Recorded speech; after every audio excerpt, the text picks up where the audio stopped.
Hello everyone, first of all thank you for watching this video. మీలో ఎవరైనా ఈ YouTube ఛానల్కి సబ్స్క్రైబ్ చేయలేదు అనుకుంటే please do subscribe.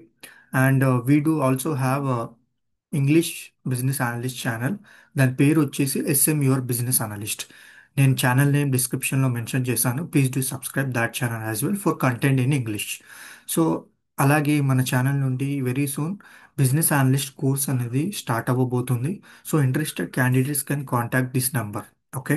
And late చేయకుండా మన టాపిక్ వెళ్దాం. సో మన టాపిక్ వచ్చేసి అసలు బిజినెస్ అనలిస్ట్ ఓపెనింగ్స్ అనేది పీక్ ఎప్పుడు ఉంటుంది. సో నేను ఒక చెప్తాను ఓపెనింగ్స్ అనేది ఎప్పుడు ఉంటుంది అని చెప్పేసి. Let's talk about the IT industry perspective.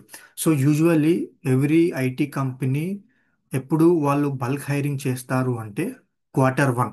Quarter 1 అంటే జనవరి నుండి మార్చ్. ఓకే, ఇది క్వార్టర్ 1 అంటాం. ఎందుకు ఈ టైంలో ఈ పీరియడ్లో ఎక్కువ మనకి ఓపెనింగ్స్ అనేది ఎక్కువ అవుతాయి అంటే బికాస్ కంపెనీస్ అనేది న్యూ ప్రాజెక్ట్స్ అనేది స్టార్ట్ చేస్తారు. ఓకే. ప్రతి company it could be startup, mid side, MNCs. అన్ని కంపెనీస్ వాళ్ళు ఏం చేస్తారంటే ఒక కొత్త ప్రాజెక్ట్స్ అనేది స్టార్ట్ చేస్తారు. సో ఇది ఇలా చేయడం వలన వాళ్ళకి హ్యూమన్ రీసోర్సెస్ అనేది అవసరం పడుతుంది. ఓకే. ఎందుకంటే ఆ ప్రాజెక్ట్ని కంప్లీట్ చేయాలి, డెవలప్ చేయాలంటే వాళ్ళకి వేరియస్ రోల్స్ కావాలి, like business analyst, product owner, project manager, developer, testing team, devops engineer and the various peoples అనేది ఆ ప్రాజెక్ట్కి అవసరం. సో వీళ్ళు ఏం చేస్తారంటే ఒక బల్క్గా వాళ్ళనేది ఈ పీరియడ్ ఎప్పుడైతే ఈ జనవరి టు మార్చ్ ఏదైతే ఉందో సారీ. సో ఫ్రీక్వెంట్గా అనేది క్యాండిడేట్స్కి కాల్స్ అనేది కంపెనీస్ నుండి వస్తాయి. ఓకే. సో నేనేం సజెస్ట్ చేస్తున్నా అంటే మీలో ఎవరైనా బిజినెస్ అనలిస్ట్ అవ్వాలి అనుకుంటే ఇప్పుడు మీరు నవంబర్ మిడ్లో ఉన్నారు కదా. ఈ November mid and December January first week వరకు మీరు ఇన్వెస్ట్ చేసిన కోర్స్ తీసుకొని, ఐ మీన్ మన నుండి కోర్స్ డ్యూరేషన్ వచ్చేసి 40 డేస్ ఉంటుంది.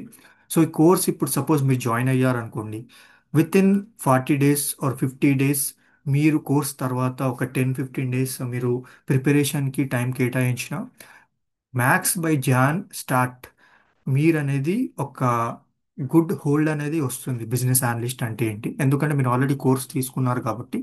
సో మీకు ఆటోమేటిక్గా కాల్స్ అనేది ఎక్కువ రావడానికి ఆపర్చునిటీ ఉంటుంది. ఎందుకంటే మీరు కోర్స్ అయిపోయే లోపు మీరు జనవరిలో ఉంటారు.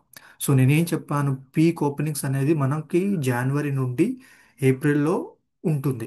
సో ఎందుకంటే న్యూ ప్రాజెక్ట్స్ అనేది స్టార్ట్ అవ్వబోతాయి అని.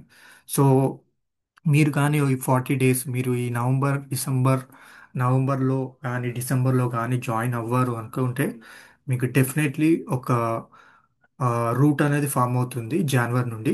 మీరు జస్ట్ మీ రెజ్యూమే నౌకరీ పోర్టల్లో కానీ ఎక్కడైనా అప్లై చేస్తే మీ ప్రొఫైల్ చూసి రిక్రూటర్స్ కాల్ చేస్తారు మీకు ఫ్రీక్వెంట్గా. మల్టిపుల్ టైమ్స్ కాల్స్ వస్తాయి ఈ పీరియడ్లో. సో గ్రాప్ దిస్ ఆపర్చునిటీ అండి. I'm not only telling you for as a business, I'm not only telling for a business analyst course. మీరు ఏ కోర్స్ తీసుకున్నా this is the right choice. ఈ time అనేది right choice.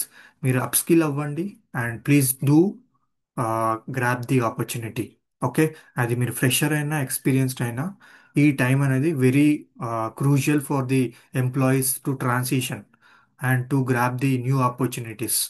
So thank you, and I look forward to interact with all of you. Thank you.